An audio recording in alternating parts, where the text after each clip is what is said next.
৪ মাস পরে আগামী ৫ মে লন্ডন থেকে দেশে ফিরবেন বাংলাদেশ জাতীয়তাবাদী দল বিএনপির চেয়ারপারসন খালেদা জিয়া। আওয়ামী লীগের নিবন্ধন বাতিল করে তাদের সাংগঠনিক কার্যক্রম নিষিদ্ধ করতে হবে বলে মন্তব্য করেছেন জাতীয় নাগরিক পার্টির আহ্বায়ক নাহিদ ইসলাম।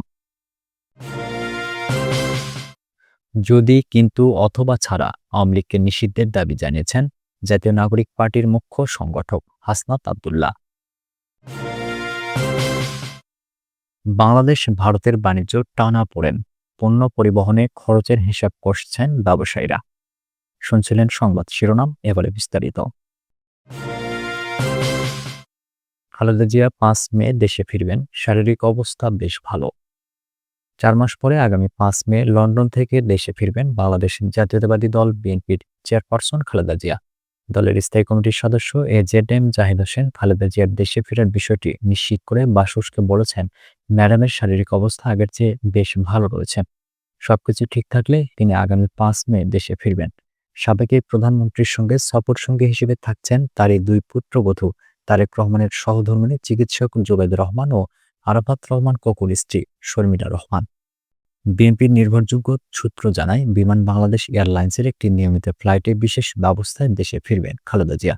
দেশে ফিরতে পুরোপুরি এয়ার অ্যাম্বুলেন্স পরিষেবা পাওয়া না গেলেও লন্ডনে খালেদা জিয়ার চিকিৎসক ও সফরসঙ্গীরা সম্ভাব্য সর্বোচ্চ সুবিধা নিশ্চিত করতে কাজ করছেন। দলের ভারপ্রাপ্ত চেয়ারম্যান তারেক রহমান পুরো বিষয়টি তদারক করছেন। লন্ডন থেকে দেশে ফেরার পথে খালেদা জিয়ার সফরসঙ্গী থাকবেন ৮ জন।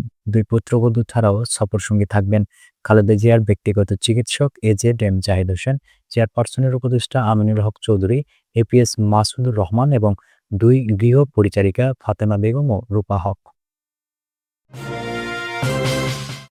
আওয়ামী লীগের নিবন্ধন বাতিল করে তাদের সাংগঠনিক কার্যক্রম নিষিদ্ধ করতে হবে বলে মন্তব্য করেছেন জাতীয় নাগরিক পার্টির আহ্বায়ক নাহিদ ইসলাম। শুক্রবার জাতীয় প্রেস ক্লাবে এবি পার্টির প্রতিষ্ঠা বার্ষিকী অনুষ্ঠানে তিনি মন্তব্য করেন। নাহিদ বলেন, যে আলোচনা নিয়ে রাজনীতি সামনে আগাচ্ছে সেটা হলো সংস্কার, নির্বাচন ও আওয়ামী লীগের বিচার।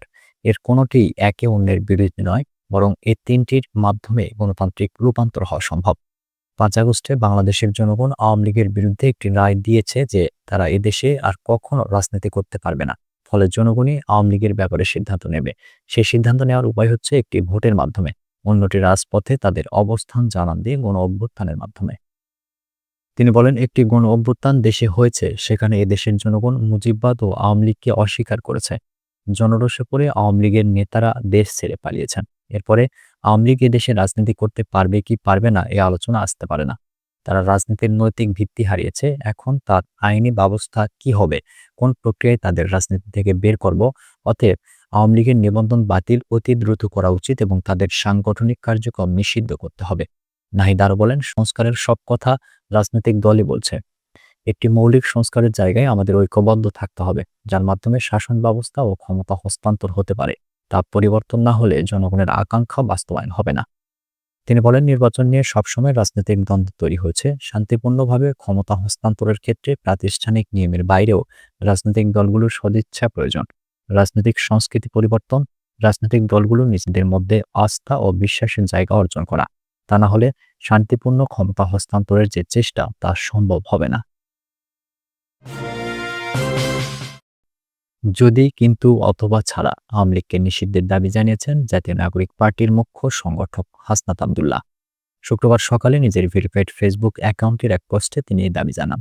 ফেসবুকে তিনি লেখেন, যদি কিন্তু অথবা ছাড়া গণহত্যাকারী আওয়ামী লীগকে নিষিদ্ধ করতে হবে। আজ বিকেল ৩টায় বাইতুল মোকাররমের দক্ষিণ গেটে অনুষ্ঠিতব্য বিক্ষোভ সমাবেশে যোগ দিন। গণহত্যার দায়ে আওয়ামী লীগের বিচার ও রাজনৈতিক কার্যক্রম নিষিদ্ধের দাবিতে শুক্রবার বিকেল ৩টায় রাজধানীর বাইতুল মোকাররম মসজিদের দক্ষিণ গেটে বিক্ষোভ সমাবেশ করবে জাতীয় নাগরিক পার্টি। এতে দলটির কেন্দ্রীয় নেতারা বক্তব্য দেবেন। এক সংবাদ বিজ্ঞপ্তিতে এনসিপি জানিয়েছে, গণহত্যার অভিযোগে অভিযুক্ত আওয়ামী লীগের বিচার এবং দলটির রাজনৈতিক তৎপরতা বন্ধের দাবি অংশ হিসেবেই এই কর্মসূচি নেওয়া হয়েছে। সমাবেশের আয়োজন করছে জাতীয় নাগরিক পার্টির ঢাকা মহানগর শাখা। সর্বস্তরের মানুষকে বিক্ষোভ সমাবেশে যোগ দিতে বৃহস্পতিবার রাতে সামাজিক যোগাযোগ মাধ্যম ফেসবুকে নিজের ভেরিফাইড পেজে একটি ভিডিও বার্তা দিয়েছেন দলটির আহ্বায়ক নাহিদ ইসলাম।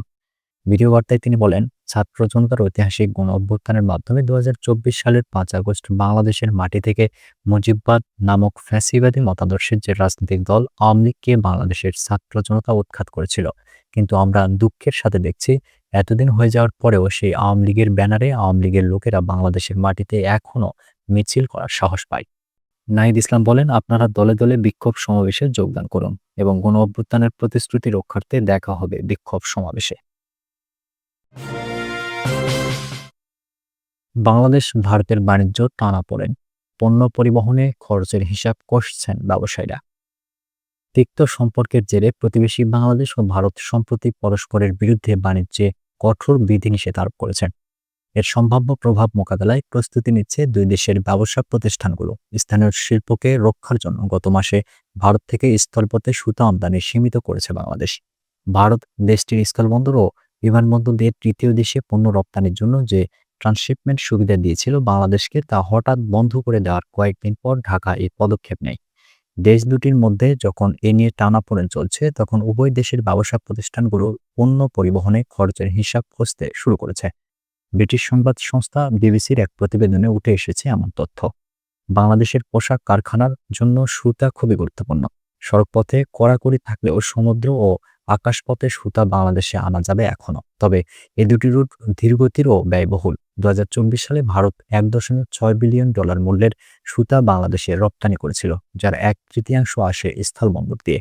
আগে বাংলাদেশি রপ্তানিকারকরা তাদের উচ্চমানের তৈরি পোশাক সড়কপথে ভারতীয় শহরগুলিতে পাঠাতে পারতেন, যেখান থেকে তা ইউরোপ ও যুক্তরাষ্ট্রে পাঠানো হতো। বর্তমানে ট্রান্সশিপমেন্ট সুবিধা বন্ধ থাকার কারণে তা সম্ভব হচ্ছে না।